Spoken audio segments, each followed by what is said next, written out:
Yeah. Yeah. It's the locker room on YouTube. You know what it is. Let's get it. Ayy. Locker room. Yeah, we in the locker room. Texas talk. Yeah, you know what we about to do. Localize. Every angle's what we really do. We the source. We the pulse of the city too. Landlocked. Got the game in the headlock. Localize every time. Can't stop, won't stop. Yeah, we top two and we not too. Plugged in daily digital on YouTube. We got taste for days. Opinions to give. We got takeaways. If it's up, then it's up. We number one. You don't need to try your luck. All right, here we go. What if this guy's available at 25? Should the Texans pull the trigger? Plus, guys that are going to be the most angry in 2025 with chips on their shoulders. It is the locker room number one source for Texans digital content. I am Landry Locker. You can see me, hear me here throughout the week, 10:30. You can also see me, hear me on SNL with Cody Stutes every day at 4 o'clock. Shout out to HD AV Traveler, Swarm in the Soup. You ain't never hate. Swarm. He said, let the good times roll tonight. Yes, the good times are definitely rolling. It is draft month. And quite frankly, 3 weeks from today, we will be reacting to the Texans selection at number 25, which is where I want to start this thing out. Also, a video that'll get you pretty excited that I think is connected to this right now. And let's actually start with the video. CJ Gardner-Johnson already getting some work in with Kamari Lassiter. I've put the link to the full video. It is his YouTube channel, which is relatively new. But CJ Gardner-Johnson and Kamari Lassiter getting a little work in. Let's check this video out for a sec. You can see the guys, a little bit of an intense workout going on. The guy in the black shirt, that's CJ Gardner-Johnson, and then you can see can you say W beater anymore, or is it just a tank top now? Like has W beater been canceled? Whatever kind of shirt you want to say Kamari Lassiter is in. He's doing his thing right there. So these guys are getting the work in. CJ Gardner-Johnson is talking to the chat and everything. So you can tell he's kind of a new age dude. It's going to be interesting to see the dynamic with him in the media, along with his secondary. And you already see Kamari Lassiter. This is what iron sharpening iron kind of looks like and what D'Amico Ryans constantly talks about. It looks like they might be at the high school off of Richmond? That might be the high school off of Richmond. You can see kind of the buildings. I'm not sure exactly where they are, but they're definitely working pretty hard. And at the end, Kamari Lassiter kind of has a little message for him and for Texans fans. Let's hear that real quick.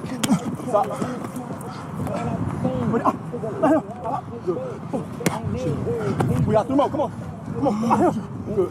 Work that other side, see? Work that other side, see? Ready? Good. Oh, what's that?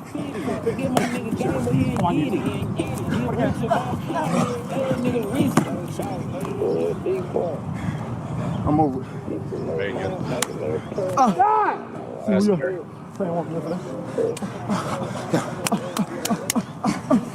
Ronnie. He wants to go for more. You're going to be great. You're going to be great. Hey, add another dog to the crew, man. Shifting to get serious, man. That's all I got to say. Adding another dog to the crew is going to get serious. That's all I'm going to say. That's Kamari Lassiter and CJ Gardner-Johnson getting some work in. Shout out to his YouTube channel. I really think CJ Gardner-Johnson needs to come on SNL or this stream. I think it seems like he's into the stream. I think he needs to come through. Just introduce himself to the fan base for sure. But you see Kamari Lassiter, you see Derek Stingley. You were already excited about the secondary. This is going to be an elite secondary. And I start this. So there you go. So DeRhino says I can say beater. Okay. So he's rocking the beater. There you go. Gotcha. But I think this is where I want to start, and we're kind of going to hack out here. And this is hacking it up. The generic conversations that you always have when it comes to football. And sometimes hacking it up is good. The most to prove in 2025. In other words, guys that are pissed off. And I think CJ Gardner-Johnson is definitely on that list. And I think that's a good thing for the Texans. We've seen guys with the Texans, and unfortunately, it's been kind of a theme the last couple of years. While there's been some good stuff, sometimes the negative sticks out the most, and it's what we kind of focus on. But we've seen guys who have gotten paid, and they've gotten fat and happy, and they haven't produced to the level that you want them to produce. The most of the guys on the offensive line, some people would say Dalton Schultz as well. But CJ Gardner-Johnson, I'm going to get this right all the time. I know it used to be Chauncey, now it's CJ. So CJ Gardner-Johnson, he's a guy who was a big part of a Super Bowl team. He was mean as hell on that Super Bowl team. He did his thing, and then he gets traded. Now, you can say it's the business side of the game or whatever. No one wants to hear that, especially if you're him. And you see the chip that he has on his shoulder. You see the guys that he's going to be playing with. You see the fact that Kamari Lassiter is already saying we added another dog to the group. Derek Stingley kind of said the same thing. You've heard D'Amico Ryans say it. CJ Gardner-Johnson is going to play angry in 2025. He is going to play like he has something to prove. And he already did play that way. So I don't know that he necessarily needed to be fed anything to make him any more angry or play any angrier, but he got it. And they added it to already one of the best young secondaries in the league. So I think CJ Gardner-Johnson is near the top of the list of guys with the most to prove. And he might have been at the top of that list no matter what. That's just kind of what you hear that his makeup is. But if you look at his social media, you kind of take a peek. He's retweeting stuff where people are criticizing the Eagles for getting rid of him. CJ Gardner-Johnson going to play angry. That's just kind of what he does. So he is on that list, but he's not the most important guy. I'll tell you who the most important guy is in a second. First, though, the next guy on the list, Christian Harris. Christian Harris, he's not R. Kelly. He's not fighting for his life, but he is kind of fighting for his NFL life a little bit. 3 years, injury prone, no contract. Last year was supposed to be the breakout, didn't happen. The year before that was supposed to be the breakout, happened near the end of the season. Every NFL player, as soon as they sign their first contract, there's one goal: get the next one. Christian Harris is going to have to perform well to get the next one. Now, can he stay healthy? That's always the question. But if you have Christian Harris in front of that secondary, we've talked about the elite defense. That has been kind of the theme of this offseason. Christian Harris is also on that list. So put him up there near the top of guys with the most to prove in 2025. Next one, and someone brought it up in the chat. I want to give you credit. Gamer G Texans fan, Dalton Schultz. Now, I can already see that people are rolling their eyes. People don't believe in Dalton Schultz. But here's the beauty of the Dalton Schultz situation. If you look at how Dalton Schultz has performed when he's been in contract years, it's been better than non-contract years. I know the contract says 3 years. It's essentially a 2-year deal where there's an easy out after 2. Year 2 of that contract is next year. Now, the year before, he was on the 1-year deal, and it was a contract year. And that was the year where he earned the contract that has a lot of people frustrated right now. In Dallas, when he was playing on a 1-year deal, performed pretty well. So Dalton Schultz could be one of those guys. Am I holding my breath for it? Probably not. But Nick Caley, he likes tight ends. You heard D'Amico Ryans the other day say that he thinks the tight end room's going to be good. He mentioned Dalton Schultz. Now, they were mentioning him throughout last year as well. I think Dalton Schultz is another guy that has a lot to prove. If he has another season like he did last year, he can probably still find a place to play, but it's probably not going to be here. And it's probably not going to be for as much money as he's gotten used to making the last couple of seasons. Now, do I think that if Dalton Schultz has a great year, the Texans just automatically give him money? No. But if he wants to use the Texans to get more money, have at it. So you have contract year Dalton Schultz, which a lot of people are just over watching Dalton Schultz play football. But we'll see what Dalton Schultz does. Bakari on the chat says, I'm not a fan of Schultz. He takes plays off, and he's not athletic enough to get separation from me, and blocking is terrible. Blocking's ass. It's always been ass. Now, the question is, were they asking him to do it a little bit too much? I would probably say yes. Like, if you know someone or something is not good at something, why do you continue to ask it to do that, or why do you continue to try to make it do that? I mean, a lot of times they were damn near treating him like a tackle. And it drew a lot of criticism because it was an all-year thing. But once people who were actually paying attention to a Texans game against the Chiefs, and they saw just how bad it was, that was when the criticism really began. And it got a lot of attention.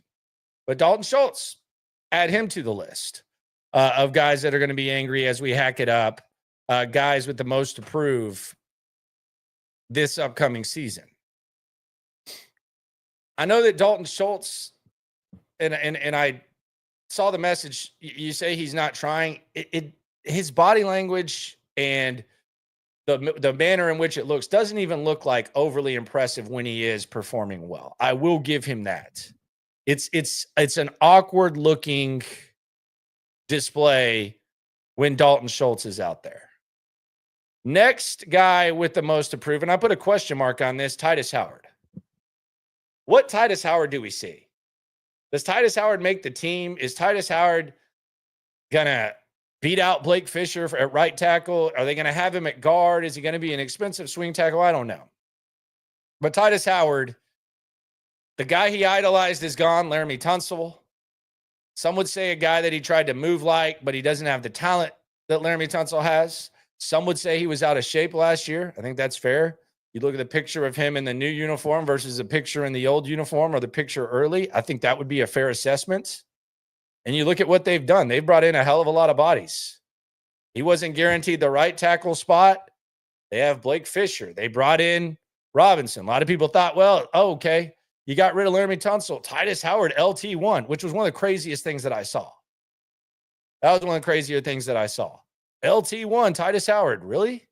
We didn't feel good about him on the right side. You're going to move him to the left? Okay. Might have an opportunity there. But they moved him to guard last year, and then they brought in a bunch of guards. So D'Amico said no offensive lineman is going to have a guaranteed position. They're going to have to compete. Tytus Howard, what does that mean? Does it even matter? We've seen Dalton Schultz perform when his back's been against the wall. We've seen CJ Gardner-Johnson do that. We haven't seen Christian Harris with that type of desperation, but if he's on the field, I think it's safe to say he's going to perform. What does an angry Tytus Howard even look like? Does it exist? Like, does Tytus Howard like it at all look at the fact that Laramie Tunsil got traded and say, you know what, I'm going to bring it this year? To be determined.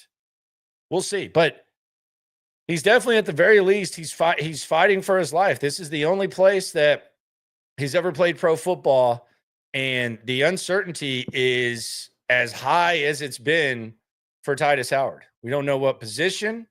There's a lot of question marks there. Tytus Howard, a lot to prove. Fighting for his life. Next one, and I think this guy's kind of gotten, and I like this guy, and it is the Locker Room, #1 source for Texans digital content. Night stream, 10:30, 3 weeks away from the draft. SNL every day at 4 o'clock. We're talking about guys with the most to prove. Let's hear that Kamari Laster one more time. I'm here. Last one, third down. Push Let's up. hear that Laster message one more time. He's going to be great. Oh. You already great, man. You already great. Hey, add another dog to the crew, man. Shit finna get serious, man. That's all I got to say. Always got to say. He doesn't say much, but what he does, it's very directly to the point. Next guy with a lot to prove. And I feel like this guy's kind of, I don't want to say he's gotten a free pass, but he's kind of gotten a free pass. because there's been so much frustration with the guys that play alongside him. Scruggs. You traded up for this guy to be a center. He hasn't looked great at center. He's played guard. He hasn't looked great at guard. Now, Nick Caserio insists that Scruggs is better at center than he is at guard. Okay, if you say so. It's not getting as much attention as Kenyon Green because Kenyon Green was a first-round pick and he was still here. It's not getting as much attention as the Laramie Tunsil false starts, which tick a lot of people off. It's not getting as much attention as Shaq Mason because he was god-awful, or Tytus Howard. But Shaq's gone, Kenyon's gone, Laramie's gone, Tytus is fighting for his life. Scruggs is under the microscope now. Are you just kind of a swing guard / center, plug and play type of guy? Or are you just another example of poor offensive line evaluation and no return on investment, which has been one of the biggest problems of this organization? Are you separated from it? Or are you a part of it? Could Scruggs be kind of a face of an improved offensive line and a new offensive line feel / for lack of a better term, culture? Or is Scruggs not separated from what the problems were? They're obviously keeping him around. I don't think there's people dying to trade for Scruggs. The Eagles were willing to kick the tires on Kenyon Green in the Gardner-Johnson trade. Of course, Washington would love to have Laramie Tunsil. Most teams would like to have Laramie Tunsil as their left tackle, especially when you have a rookie quarterback and you already have the type of culture that they have. Jack Mason's gone. Is Scruggs worthy of being one of those guys that's separated from that? Or is he just going to be a lingering reminder of one of the worst offensive lines in the NFL and one that they overhauled last year? Big year for Scruggs. Massive. Massive, massive, massive year for Scruggs. And I think it would be very encouraging to see Blake Fisher win that right tackle spot. And it would be very encouraging to see Scruggs in an intense competition win whatever position battle he's involved in. Big year for Scruggs. No idea what the hell he's going to look like and how he's going to react to it. But it's not, but there's no one else to point to anymore. These are all new offensive linemen. There's a new offensive line coach. We can't blame Chris Strausser. We can't get pissed at Laramie Tunsil for false starts. Kenyon Green, bye-bye. Shaq Mason, bye-bye. Tytus Howard, TBD. Scruggs. Pressure's on for him.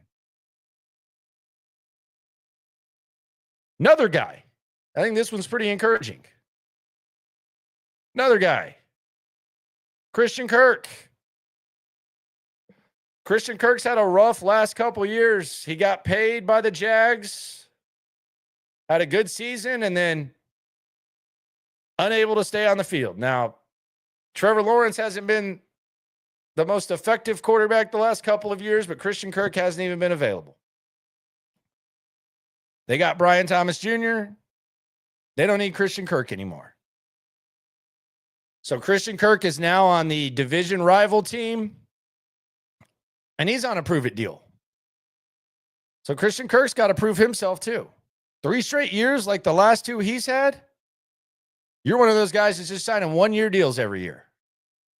You establish yourself as someone that Nick Caley can trust, a new offensive coordinator. The slate is wiped clean. Nick Caley doesn't know Nico Collins any better than he knows Christian Kirk. As a matter of fact, they acquired Christian Kirk, and they had Nick Caley. So this might be one of Nick Caley's guys.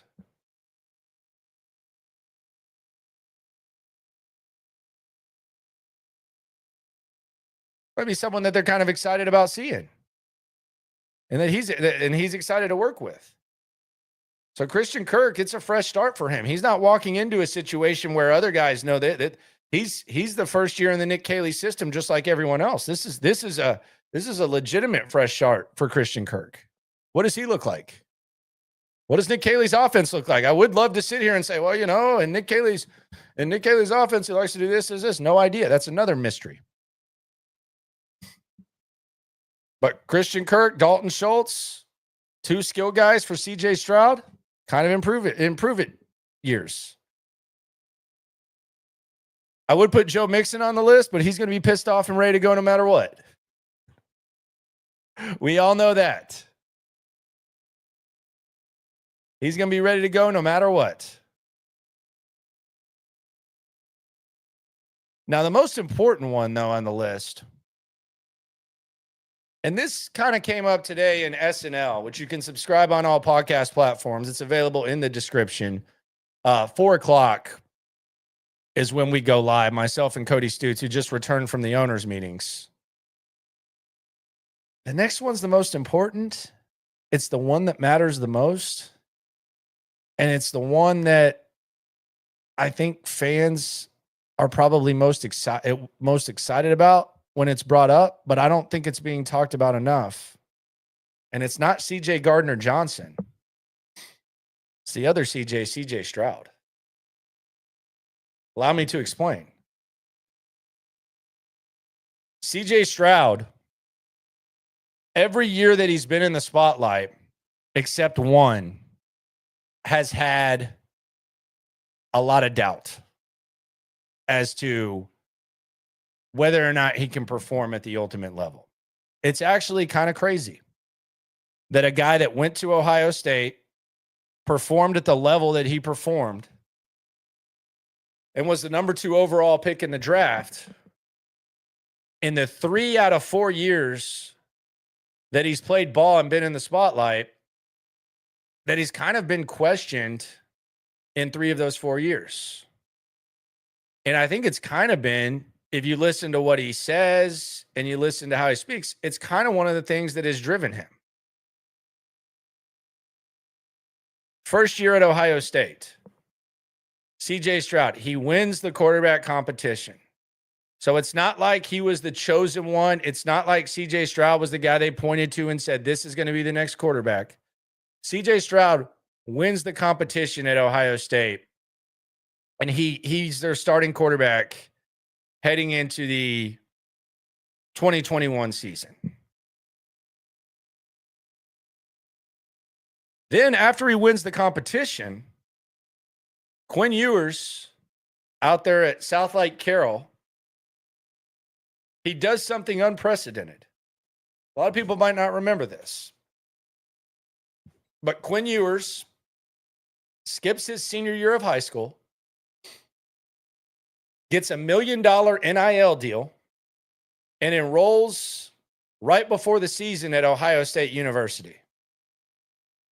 And he's already labeled the chosen one and the guy that's going to take Ohio State to the promised land. He's one of the most decorated recruits in the history of recruiting. He's already a millionaire because he's out in front of the NIL stuff. And this kid, CJ Stroud, who won the quarterback competition, is not even considered the quarterback of the future at Ohio State. It's a lot of pressure for CJ Stroud. And how did CJ respond? He had a hell of a season. Ewers ends up, in fact, transferring and going to Texas. But CJ has a hell of a season until the end of the season when they lose to Michigan. And we know what it's like at Ohio State when you lose to Michigan. It's the one game they care about the most. There's some Ohio State fans that, despite the fact they won the national championship this year, they can't sleep at night because they lost to Michigan. So CJ Stroud, great season, great response, but they lose to Michigan and they're unable to do what they set out to do, which is compete for a title. So the next year, there's question marks about CJ Stroud as well. Can he get the job done? How is he going to respond? Record-setting season at Ohio State. Then he plays Michigan. They lose again. All of a sudden, CJ Stroud's being questioned. How does he respond? He plays the best game of his career against Georgia. Should have won, but didn't. And he loses to the Georgia Bulldogs. And heading into the draft, despite the fact CJ Stroud has that 2-year body of work, he's not QB1. QB1 is one of his good friends. It's Bryce Young out of Alabama. I was a Bryce Young guy. So CJ Stroud gets passed for the number 1 overall pick. They even did a commercial about it. I think it was a Cheetos commercial or whatever. And he kind of carries that chip on his shoulder. How does he respond with those question marks? There's some draft dialogue about the S2 test or whatever, which I'd never even heard of at the time. He has one of the best rookie seasons in NFL history. He wins a playoff game, and all of a sudden the Texans are the toast of the NFL. And then something really unique happens for CJ Stroud. Now, CJ Stroud is the toast of the NFL. Every podcast in the world wants to talk to CJ Stroud. CJ Stroud is being put up there right below the Patrick Mahomes, Lamar Jackson's heading into the season.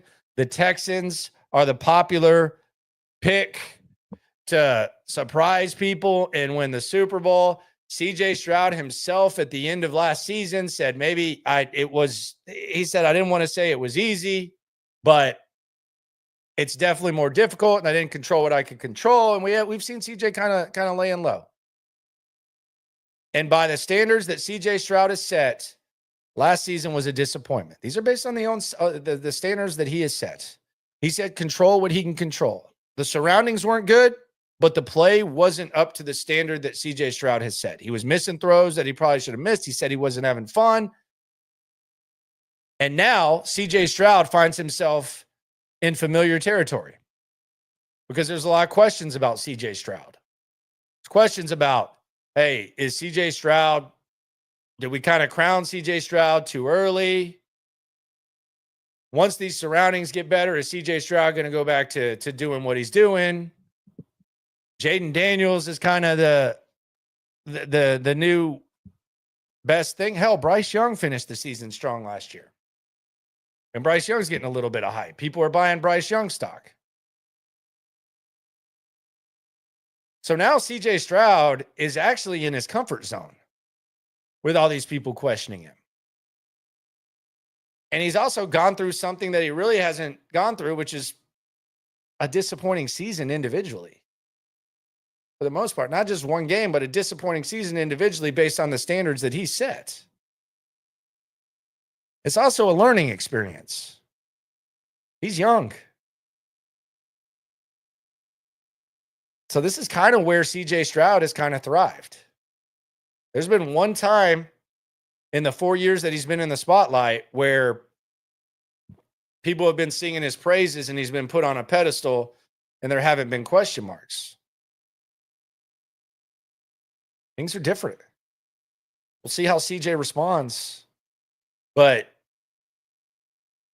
I think as long as the Texans can improve the surroundings, this is going to be an interesting thing to see how it plays out with CJ Stroud. Because when CJ Stroud says, and we said this earlier, when CJ Stroud says, I want to control what I can control, that's not always enough. That's not always enough. Because the surroundings got to be right. But so does the mindset. And I think if we're talking about the ideal mindset for CJ Stroud, I think it's here. I think it's here. And I think last year was good for CJ Stroud. And make you better. So we'll see what it looks like. But those are the guys with the most to prove. 3 weeks away from the draft. Who will their teammates be? That is the question. Who are the Texans going to select at 25? You've been looking at some of these mocks. I've been looking at some of these mocks. There's been a lot of chatter. There's been kind of the cabin fever phase. of the NFL offseason, and I've started to think about these wide receivers. And I want to ask the chat, is it a sure thing that 3 wide receivers go in round 1? Are we 100% positive that at least 3 wide receivers go in round 1? Are we just assuming that because we see 3 guys and we know that every team can't have enough wide receivers? Are we positive? There have been mock drafts. I know Zerline's was out, which is kind of the one that people look to around here. Zerline had Ibuka falling out of the first round. I've seen Ibuka fall to 30, 32, 31, wherever it was. Is it a sure thing that 3 wide receivers go in round 1? I would probably take the over on the 2.5. But I don't think it's a 100% certainty. I think the only wide receiver right now that I don't think is going to drop, or that I don't think could potentially drop, is Matthew Golden. I think Matthew Golden is the only guy that we've seen at wide receiver whose stock has gone up significantly. He's the only guy that I've really seen. Now, there could be in the 20s a wide receiver not in the top 3 taken as teams kind of dive in, because teams are willing to take wide receivers, as many wide receivers as possible. But is it a sure thing that 3 wide receivers go in round 1? I think we saw 7 last year. And we've seen a ton. But there are mocks from people who study this thing a lot that don't have Emeka Ibuka going in the first round, which is interesting. Does Hunter count as a wide receiver? That's a good question. If he does, then it's 4. That's a good question. If Hunter counts, then it should be 4. I think Hunter's the best wide receiver in this draft. I don't think he's the best corner, though, which is something that we'll talk about in a second. I think Hunter's the best wide receiver. There's been talk that maybe one of the teams that drafts him near the top is going to use him more so at corner. I think that'd be a mistake. I think he's an elite wide receiver. I think he's probably going to struggle at corner. I think if he were just a corner, we're probably talking about him in the 15, 20 range. If he was just a wide receiver, I still think we're talking about him in like the top 15. Corner, I could see him falling. If he just played corner, I could see him falling to late first.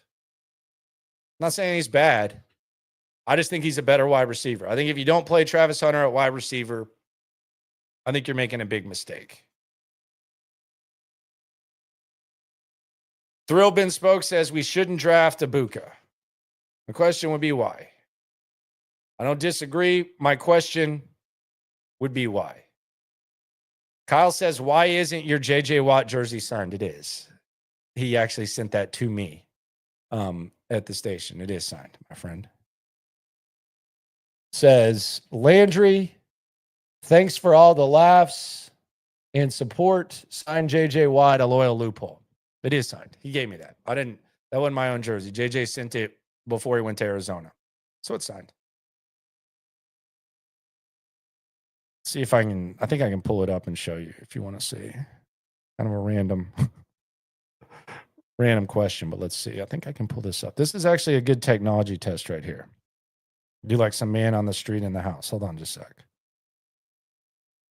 Stand by. Pull it.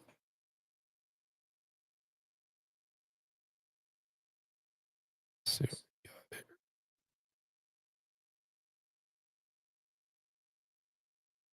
Perhaps not.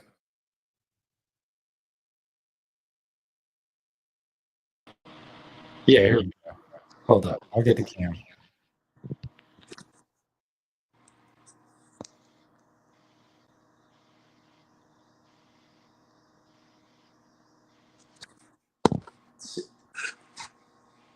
Never mind. Just take my word for it. But yeah, it's signed for sure. It's signed from JJ. But yeah, sure thing. Wide receivers in round one. The question is, are the Texans for sure going to take a wideout? That is the question. I think that Golden doesn't go through. So yeah, I do want to try that man on the street stuff. Spin the camera. We need context. Okay. All right. Here, I'll just use the camera real quick. Stand by.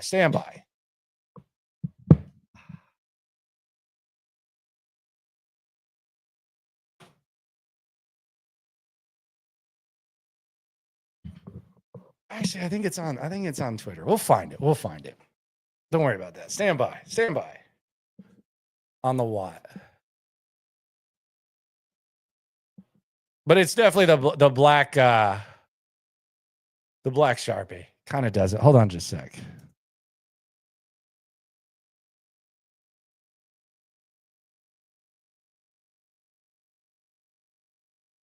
Oh, here it is right here.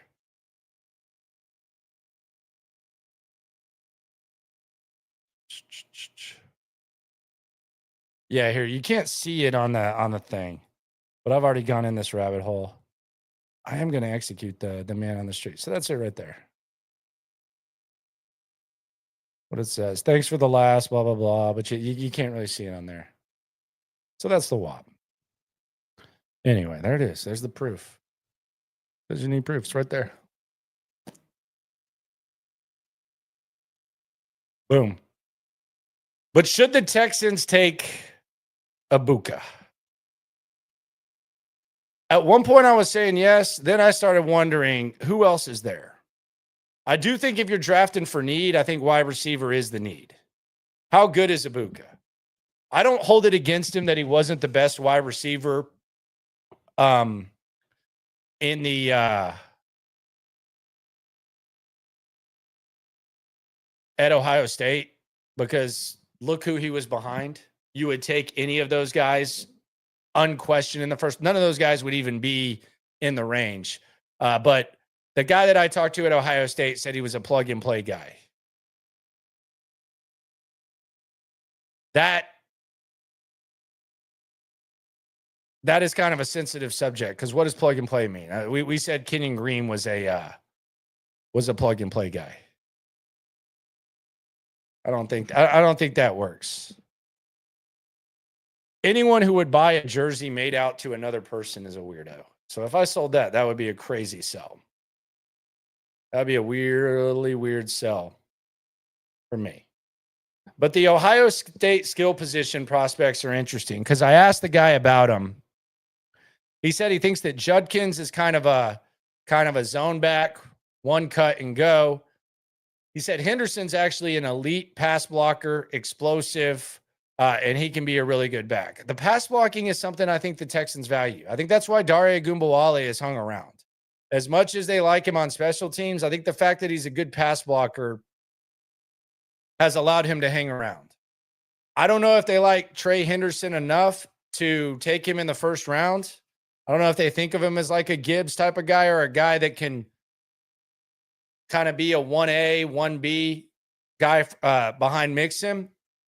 But I do think if Henderson's there in the second round, I think he's going to be the pick. I just don't think he lasts that long. So Henderson's another guy that maybe look at, and he said Ibuka's kind of a plug and play guy.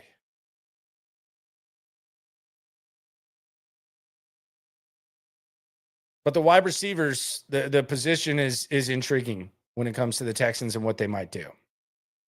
Now, here's the question I had, because along with the question about what to do at 25, I think there's certain positions that we've dismissed as even a possibility for the Texans to select at 25. But the mock drafts that I've been talking about, there's been another weird slide. And this is a slide I don't understand, and I would actually be very surprised if it did happen. But if it did happen, I do think the Texans would have to consider making this pick. Now, we started out this stream talking about CJ Gardner-Johnson, Kamari Lassiter, Derek Stingley, Kalen Bullock, and how good this secondary is and how good this secondary can be. And you heard Kamari Lassiter and you saw Kamari Lassiter say, we added another dog to the mix. Bleep is about to get serious. I've seen multiple mock drafts where Jahdae Barron is available when the Texans select at 25. Now, some people may say, why would you draft another corner when you already have those guys? The answer is kind of easy. Because he's a versatile guy. He can line up at safety. He can line up at nickel. He can line up on the outside. I think he's a better DB than Travis Hunter. And corners are hard to find. So if they think he's CB1, and a lot of people do, and this is a massive what if, because I'm actually going to be shocked if this happens. But if it does happen, you got to make the pick. You got to make the pick. And you can rotate with him and Lassiter inside, outside. You'll have Stingley. You'll have a guy on a rookie deal that's a corner that can line up at nickel, that can line up at safety. And for 2 straight seasons, this is an opportunity that doesn't happen. For 2 straight seasons, despite drafting at 25 and in the second round, you could have a situation where you get the best corner in the draft, which is damn near impossible. Again, I'm not betting on this, but if he's there like he was in these mock drafts, and I think he was there in Zerline's mock draft, I would take him.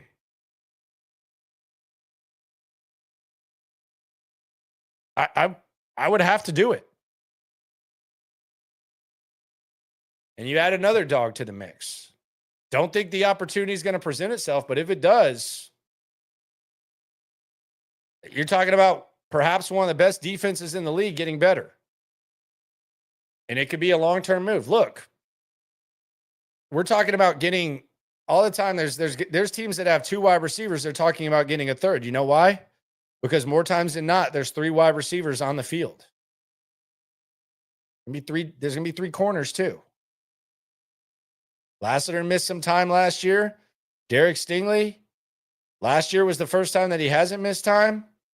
Even if those guys are playing, you can still use him. Just go back and watch what's going on there. Would I rather the Texans focus on offense? Yes. But sometimes there's unique opportunities. And this is a far-fetched possibility. I've just seen it a couple of times. And I've seen where the Texans have I've seen a guard mock to him, and I've seen Ibuka mock to him. The Ibuka thing, if you think he's a really good receiver, starting quality receiver, I can't really question that. The guard, it's hard to pass on the number 1 corner in the draft if you can stockpile those guys. And from a long-term perspective, and again, we don't know what they have him ranked. I think he's the best corner in this draft. Heard a lot of people say that. I don't see how this would happen. Mock drafts they're just paths towards possibilities, but they sometimes open your eyes towards possibilities and stuff that can happen. I see it would be insane if this happened. If it did, I think you got to do it. I think you got to do it. I think it helps your team now, and I think it helps your team in the future. Or maybe it's a trade. Maybe it opens up trade possibilities to where you can trade back at 25 and there's a team that needs corners. But if he's there, I wouldn't be mad at him for taking him because I think he's CB1. And you add CB1 to the mix of what we just saw, figure that out. He's a DB. What position does he play? He's a corner, but he can line up at safety. He can line up in the nickel. I guess we got to take that with a grain of salt because Kamari Lassiter was just a nickel last year to many people in the draft. But if you watch this young man play and you watch some of his better games, There's times when he's lined up at safety. There's times when he's lined up multiple places along the line of scrimmage. Nick said, I saw he was on the Texans YouTube. He said they're not married to any specific possibility. They're open to opportunities presenting themselves. This would be one of those crazy ones that I don't even think they would anticipate. So could there be a fall? Someone's going to fall. If it's him, the rich might get richer. And you still feel the same way about the offense. But so be it. So be it if you can get Barron. Be pretty scary, honestly. I don't know that there's too many. That young corner group, those DBs, the safeties, scary. A lot of possibilities. And he can play some of that nickel. I know they like the Jalen Petrie role / Jimmy Ward role. Probably using him a little bit more around the line of scrimmage. It's going to be hard to throw on these guys if that happened. So don't eliminate that possibility. Other news with the Texans, Case Keenum. How about that? Case Keenum gets a 1-year deal with the Bears worth up to $3 million. I still think there's a possibility in the future where Case Keenum ends up on DeMeco Ryans' coaching staff in some way, shape, or form. I know he loves the state. The reality is he wasn't going to play here. And if Case Keenum wants to play until he can't anymore, it wasn't going to be here.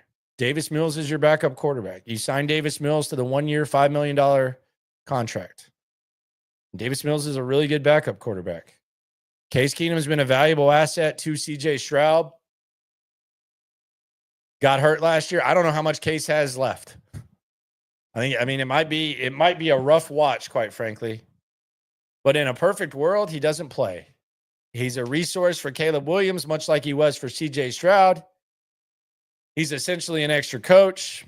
And Ben Johnson, who has worked with a lot of former players when it comes to coaching, seems like the Lions had like an entire millennial football card trading set as their coaches. Add Case Keenum to the mix. But he wasn't going to get to play here. So the legend moves on. I still think it's possible that Case Keenum could perhaps end up back here, but good for him. We'll see what he looks like. Q says, I'm excited with Barron getting drafted 25 to the Texans. I wouldn't bet on it. There's a lot of things you wouldn't bet on, though. I mean, I don't think anyone's ever put together a perfect mock draft. I've never seen one. This one seems more unpredictable than anything. I think it might be hard to put together a top 5 draft this year, just the top 5 picks. So there's a lot of possibilities. Maybe he falls. But good for Case Keenum. Play till your arm falls off, man. And then he's probably going to want to coach. I do wonder who the Texans player rep will be now. Now, this is like a big thing, but he was kind of their NFLPA player rep. Wonder who that would be now. Maybe Daniil or something. Daniil Hunter. I could see Daniil doing it. Yeah, I could easily see Daniil Hunter doing it. That's probably the vote.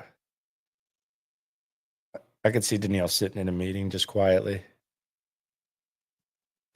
doing his thing. Someone says trade up for Genty. What does that look like? What does that path look like? Like what? He has to fall past 12, right? If Genty's going to fall. The Raiders just seem like a real wild card when it comes to that possibility. But if he falls past 12, that would mean the Bears pass on him. Bears seem like a possibility too. They're just trying to stockpile as much talent as possible. They already got Caleb Williams. They've spent a lot of money in free agency. I would be pretty surprised if Genty makes it past the Bears and Cowboys. So you'd be talking about 10 and 12. with the Cowboys' mishandling of the running back position last year, where Derrick Henry was basically begging to play there, that's kind of a popular name. And then Chicago's kind of gotten some hype too, and there's the Raiders. So how much are you trading up for Genty? How much of a fall are we talking? It seems like it would cost you a hell of a lot, damn near a first rounder next year, if you're trading up that much. Now, the question would be, how much of a fall is there? And I don't know that there's going to be much. The running back position last year, very controversial. You had all the veterans doing the Zoom crap and whatever the hell they were doing. And then now Saquon's got his ring. Derrick Henry looks good. Joe Mixon did his thing. It's not completely devalued, but there's still, like, after Genty, there's a possibility that a running back doesn't even get drafted in the first round. There's a possibility that 3 get drafted in the first round. But a trade up for Genty, I don't see it happening because I don't know what the fall looks like. Be a question of how much of a fall would that be. If he falls to 15, maybe you're talking 10 spots. I think Atlanta's picking at 15. They need draft picks. They don't have a ton. They already drafted Bijan. So maybe if he falls to 15, if the Texans are really trying to get crazy, maybe there's that possibility. But it doesn't feel like he gets past 10 or 12 at the moment. But if that happened, it would definitely break the internet.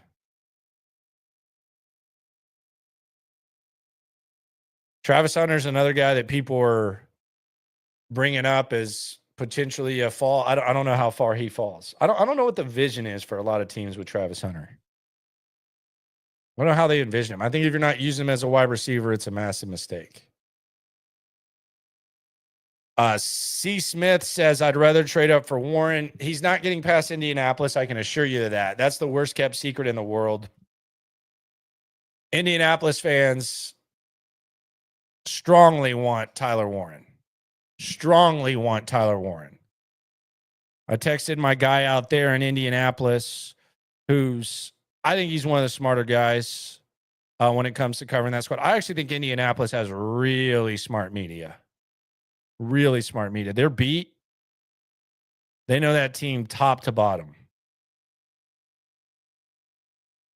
But I asked him who the fans want out there, and his answer was very simple.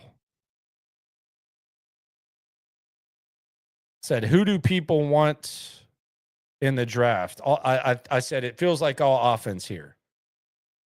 He said, Warren. Their tight end production's been very bad since Eric Ebron had that fluke year a few years back in the BOB years. I think he scored a couple touchdowns against the Texans, if I'm not mistaken. But if you're going to trade up for Warren, you're going to have to get in front of Indianapolis. And I wonder if Indianapolis is going to trade up and make sure that they can get him. Warren's another guy, though, that I could see New England taking Tyler Warren. I could see a world in which Mike Vrabel, you already got your wide receiver in Stephon Diggs. You've overpaid for a lot of offensive linemen. Now they might go tackle Will Campbell. But if we're talking like an outside the box type of thing for the Patriots, I could see Mike Vrabel being crazy and saying, I want Genty or Warren. If you think these wide receivers aren't good, like, what's the other way to figure stuff out? Tyler Warren does a lot of things. He helps your offensive line. It gives you short yardage option, and he's a good tight end. So I could see that happening. I could see Jacksonville taking Tyler Warren. They lost Evan Ingram. But he's damn sure not getting past Indianapolis. And I think it's to the point where Indianapolis Colts fans are going to be watching this draft just hoping he falls or hoping they trade up for him. They're obsessed. They're obsessed. It's one of the worst kept secrets in this draft. Number one is probably also in the AFC South, Cam Ward. We feel like he's number one. Feel like he's the number one pick. But number two is the Colts. They talk about tight ends a hell of a lot. Their front office does, and their fans want Tyler Warren. Can't really blame him. He's a hell of a player. But you would have to trade up pretty significantly, too. That's pretty significant price, too. If you're talking about trading up, I don't know what is there someone that the Texans would want to trade up for? You would think it would be an offensive lineman or a wide receiver.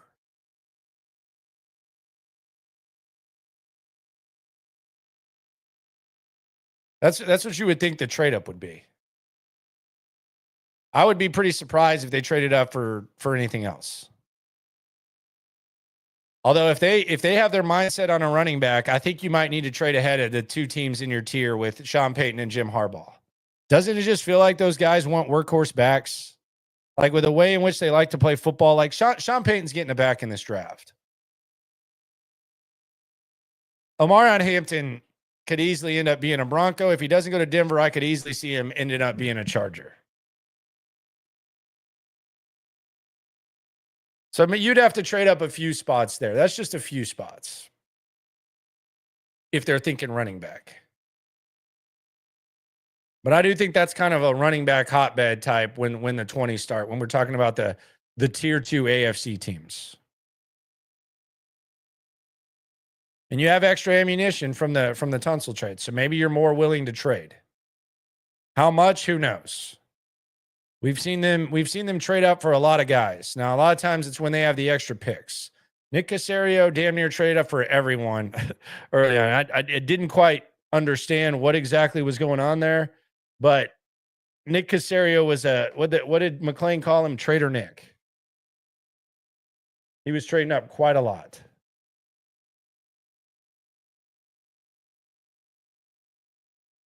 But this is more of a traditional feel.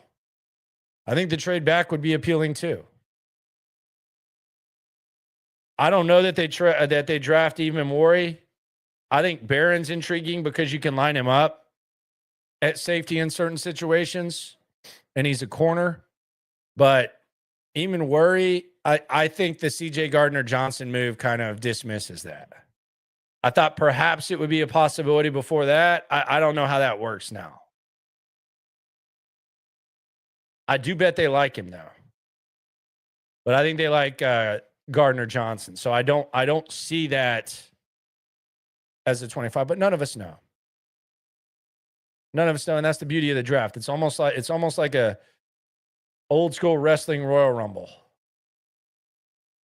where you don't know whose name's going to be called. You have more clues, but you don't know. How much would people flip if they got Shamar Stewart? I saw Shamar Stewart at the airport after the combine. He was wearing a 49ers backpack, and he was still wearing his combine uniform. I don't know what to think of this guy.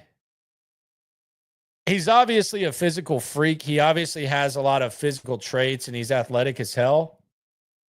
But 1.5 sacks is crazy to me. Especially when Mike Elko is supposed to be a defensive coach. And I heard McShay. McShay's comparisons have been all over the damn place. But I do respect McShay. I feel like he just might be a little bit rusty, but I heard him compare him to Danielle Hunter. But Danielle Hunter gets a lot of sacks. So I don't know how you explain it. Like, it's one thing to say, well, this guy had, a handful of sacks. But 1.5 sacks is crazy to me. I could see Stewart going anywhere from top 15 to second round. Because I know production isn't everything, but 1.5 sacks is crazy. That's wild. I mean, there's got to be some sort of explanation for it. I'm sure they got it. And I know sometimes you're just doing what the coach tells you to do, but 1.5 is wild. And this is going to be a wild-ass draft. I think not John kind of capped it off the best. It's going to be interesting. Appreciate y'all for coming through. Stuff's about to intensify. We're about to be inside 3 weeks from the start of the draft. Hacking it up. Guys with the most to prove. 2 CJs. Christian Harris. Tytus Howard. Dalton Schultz. Would you take Barron if he were there? And a lot more to get into tomorrow. Appreciate y'all for coming through. Be sure to subscribe, like, ride along. Always remember when it comes to this Texan stuff, we're all in it together. It is draft month, and we are 3 weeks away. You don't need to try your luck. Locker room, yeah, we in the locker room. Texas talk, yeah, you know what we about to do. Localize, every angle's what we really do. We the source, we the pulse of the city too.